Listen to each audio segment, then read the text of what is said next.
What is up, ladies and gentlemen, boys and girls, and welcome back to another video at Axe Entertainment. I am your host, Zack Axe, bringing you another edition of WWE Weekly Awards. This one is for the episodes July 7th through July 11th. This, of course, was a week where we were building into 100 different things. We were building into Evolution, we were building into the Great American Bash, and we were building into Saturday night's main event. So we had a bunch of build in this week, a lot of build-oriented matches and promos, as opposed to, trying to start anything new or whatever. So a shortened episode, of course, for you guys. I'm just going to give out the 5 awards and do a quick speed round, and that will be the whole video for you guys. So it'll be a very short episode of Weekly Awards since, like I said, this whole week was pretty much build. We're going to go ahead and give out our first award, which is going to be Promo of the Week. Now, Promo of the Week, I'm going to give honorable mentions to, we had a lot of good promos, first of all, but I'm going to give honorable mentions to LA Knight, who had a very good promo. I don't think that Paul Heyman or Solo or anybody that came out really helped the promo overall. I think LA Knight was just carrying this one by himself. And then we also had a pretty good promo on Raw between Becky Lynch, Bayley, and Lyra. Becky's part was very good. She's very narcissistic-esque promo. We've seen that a couple times with this character, where she's just downplaying everything that she's done, saying that everything that's happened to her wasn't her fault, and just the great stuff that Becky's been saying. Lyra also had a part where she got very loud, and I like that side of Lyra. But at the end of the day, I'm going to give this award to the combined efforts of Logan Paul and Randy Orton. Now, of course, this came in the Jelly Roll segment, so we'll talk about that a little bit too while we're talking about this award.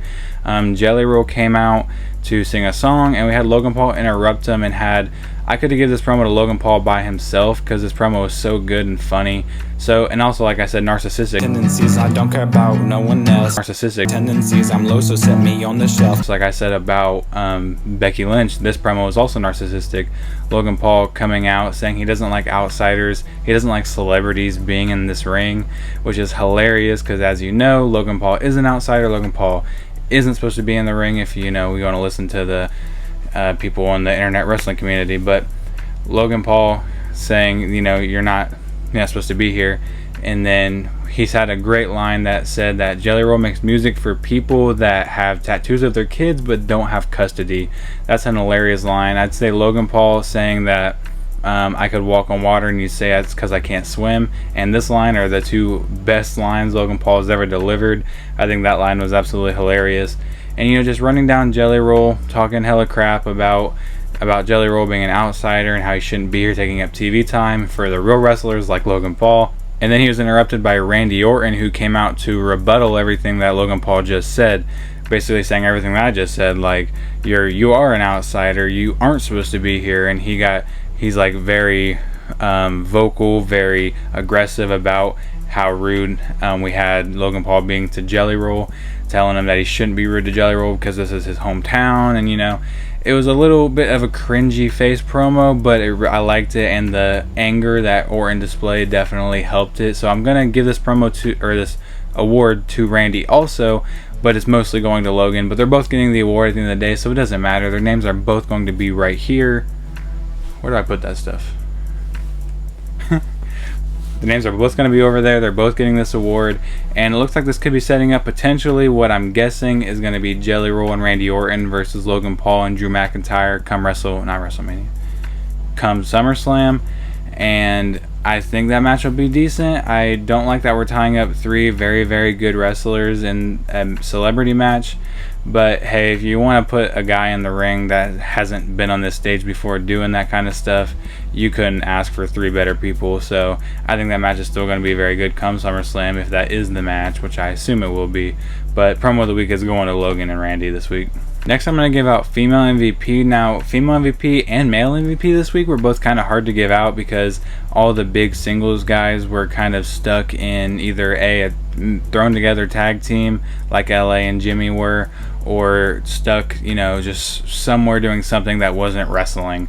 So I did kind of have to reach into my bag for this one. So Female MVP, I'm going to give honorable mention to Alexa Bliss because she ended up winning the Fatal 4-Way on Smackdown. That match was actually very good. I feel like the match is going to kind of blow past a lot of people because it was just a Smackdown match, but that match was actually very good, and we got to see a lot from the person that's winning this award, even though she lost that match, and that is Sol Ruca. Now you might be like, why is Soruka getting this award when she lost the match on Friday? And I'm kind of going to cheat and say the same reason I gave Stephanie Valkyrie this award on Money in the Bank week. They're making her wrestle a crap ton. She's wrestling, so she was on NXT on Wednesday, and now come Friday she was wrestling in a Fatal 4-Way, and even though it's not incorporated in the weekly awards, she has a match Saturday against Izzy Dame, and she had a match Sunday in the women's tag team title matches. So even though we're not counting those, she still was a workhorse for this week, and just the fact that she's having that many matches, I had to give her female MVP, and I said I'm not counting them, but those matches were absolutely fire. Next award I'm going to give out is Team of the Week. Now we had two very, very good tag team matches this week. Honorable mention is going to go to Hank and Tank for retaining the titles over the Culling on NXT. Now I thought the Culling for sure was winning the titles here. I thought it was almost a guarantee that we were giving them the title since we weren't doing anything with Hank and Tank and they hadn't wrestled in so long. But Hank and Tank showed up and showed out. It looks like they were honestly mad that they were left off of so many episodes of NXT that they came out and they shined. They looked absolutely great against the Culling. The Culling looked great too, but I'd say Hank and Tank definitely showed up and showed out a little bit more. And of course they won that match for the NXT Championships to retain them, so they're going to get honorable mention. But I'm going to give the award to the new champions because, like I said, if you win a championship, odds are you will most likely be getting an award on weekly awards. And we do have new champions on SmackDown, new tag team champions in the form of the Wyatt Sixes, Joe Gacy, and Dexter Lumis. And this match was 10, 20, 30, 100 times better than their last match. This match didn't end in DQ. Now, if you remember, I said if this match ends in DQ, I'm done with the Wyatt Six. I don't want to see him again. And it didn't, thank God. And the chemistry between Gacy and Lumis looked like it came back here. Like all the chemistry that they were lacking in their last title match, it all came right back here, and it looked amazing. And the Street Profits looked amazing, even though they lost. This match overall was just very, very good. It was very fast paced, and even when it wasn't, it was still interesting to watch, especially with Montez and Lumis's kind of crazy antics. The only problem I really have with this match overall is the fact that I went back and watched it to make sure that I wasn't wrong about this, and Gacy was the legal man, and the referee was pushing Gacy out of the ring because Lumis was in the ring. Gacy was legal, never tagged Lumis, but the referee was pushing out Gacy, saying no, you're not the legal one, even though he was. But at the end of the day, Lumis then tagged in Gacy, which technically doesn't count because Lumis wasn't legal.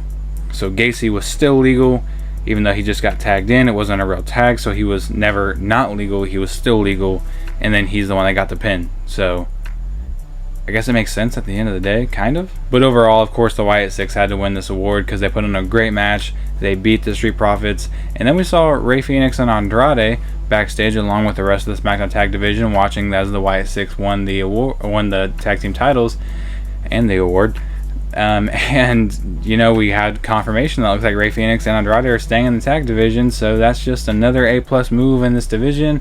And I think the Wyatt Six definitely can help this division more than hurt it now because they put on a great match here. We had some interference, but it was nothing that caused a DQ. So I think that's how we need to book the Wyatt Six. Stop doing the DQ finishes. This match was great. More of this. Alright, it's now time for our only topic of the video, which is going to be the speed round. Now we're just going to quickly talk about some topics that of course happened this week. We're going to start with Brutus spoiling Chad Gable's secret identity as El Grande Americano, because backstage he said, well, Chad Gable is injured and we can't have El Grande Americano running around here because, you know, Brutus Creed basically confirming that Chad Gable is El Grande Americano, which is crazy to me because I don't think he's El Grande Americano. El Grande Americano is now super tall, taller than Chad Gable. He doesn't have the Chad Gable tattoo, so I don't know how this could be Chad Gable. Chad Gable was injured on top of that, so I don't know what Brutus was even talking about. We had Gunther running from Goldberg. Why is a World Heavyweight Champion in his prime running from a 60-year-old man? I get Goldberg's supposed to be big and scary, but it's just kind of stupid, especially when we're trying to make Gunther. We've actually been doing a good job of making Gunther look scary the last couple weeks, having great promos. But of course, the one time Goldberg shows up, he runs like a coward, which was the problem with his first one. Tavion Heights was supposedly injured, in the face. That's why he was wearing the mask during his match with Charlie Dempsey to get out of the NQCC. And he took off when the mask got knocked off, he started smacking himself in the face. Your face was injured, right? Why are you smacking yourself in the face? If it's injured, why would you purposefully cause yourself more damage to an already injured spot? You can't say to hype yourself up either, because your face is injured. You don't punch yourself in the ribs when your ribs get cracked. Anyways, though, then we had Ren Sinclair throwing in the towel for Tavion Heights because he was getting too beat up by Charlie Dempsey. So it looks like he's going to stay in the NQCC. I really don't know where we're going to go from here. I don't know what Tavion Heights looks like. He's just going to have to stay. And there's so much disorient in this group now. I don't know what's going to happen with it. Why is R-Truth beating Aleister Black? Now, I know everybody wanted R-Truth back. Me personally, I like the fact that R-Truth was there, that he got released. I was sad, but at the same time, he was always a comedy piece. And they brought him back, and now he's beating Aleister Black. Aleister Black needs to be a world champion on this run. Aleister Black needs to be some sort of champion on this run. Aleister Black should not be losing to R-Truth, even by a roll-up on Smackdown, because I just don't see what we're going to do with R-Truth. I could see what a win for Aleister could do in this match, but I just can't see what a win for R-Truth does in this match. And then, of course, we actually had Aleister Black going to Damian Priest pretty much immediately afterwards. Damian Priest telling him, just talking to him, and then they started fighting, and now he got hit with a black mass.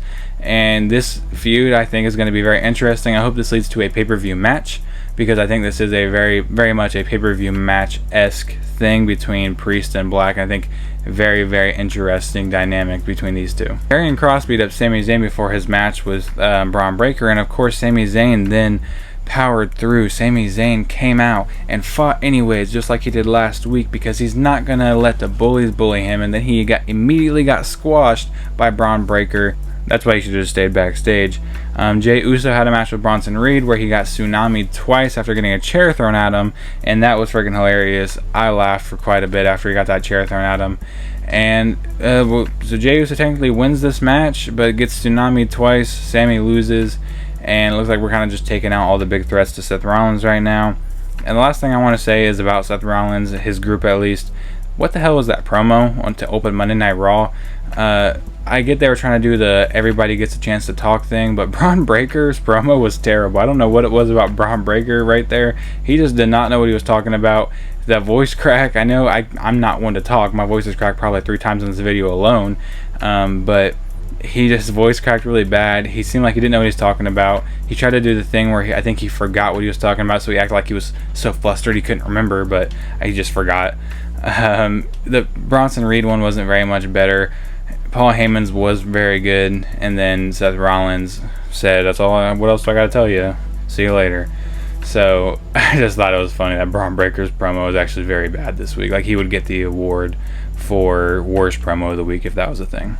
Now, match of the week, I'm going to give honorable mention to the Fatal 4-Way on SmackDown between the women that we're talking about earlier. And I didn't say it earlier, but I want to bring it up real quick. Roxanne was getting pinned in a Fatal 4-Way match where there's no DQ, no countouts, no rope break, none of the regular rules. She was getting pinned, and Raquel put her foot on the ropes, and the ref freaking allowed it. Why do we do this, WWE? Why do we let triple threats, fatal 4-ways, no DQ matches have rope break just randomly because you want the manager or the tag team partner to put their foot on the ropes? It pisses me off. Why do we do this? Why is rope break always? Just make rope break always a thing if you're going to constantly forget when it's allowed to be used. You guys made the rules. Why am I the only one following them? Anyway, still, the match is very good. It's getting an honorable mention. But I'm going to give match of the week to Monday Night Raw's main event between Penta and Seth Rollins. Now, this match was very good. And I was actually watching Santi's video a little bit ago. Santi said that this match felt like they were both at 60. And it was still the best match of Monday Night Raw. And I think that's pretty funny. I think I agree with that. They weren't going their full pace. They weren't doing, the fastest they can do. Because these two guys can go very, very fast. Pause. And they're both very good when they go fast. Pause again. We saw a great buckle bomb into a Mexican Destroyer near the end of the match. That was probably the best moment of the match. There goes my voice crack again.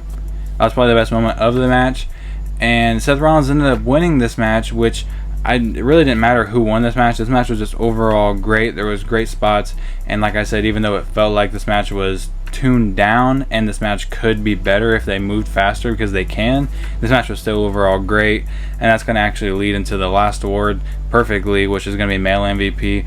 Honorable mention real quick to Ricky Sainz, because Ricky Sainz actually beat 3 different people in NXT in the same match, in a gauntlet match. So beating 3 people, you're going to have to at least get an honorable mention. But I'm going to give Manly MVP to Seth Rollins. There was no, like I said, big movement in the singles division for the men that wasn't a lead up directly into what's happening this weekend. But Seth beating Penta and that match, I think easily is going to earn him this award. Really got nothing else to say about this. Seth wins it for this amazing match.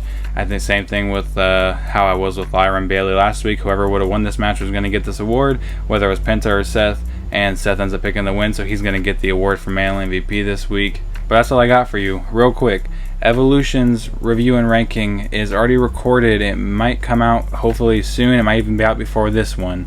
This one is of course being recorded, finished right now. I have NXT Great American Bash to record next, and then Saturday night's main event will be after that. So this week I'm gonna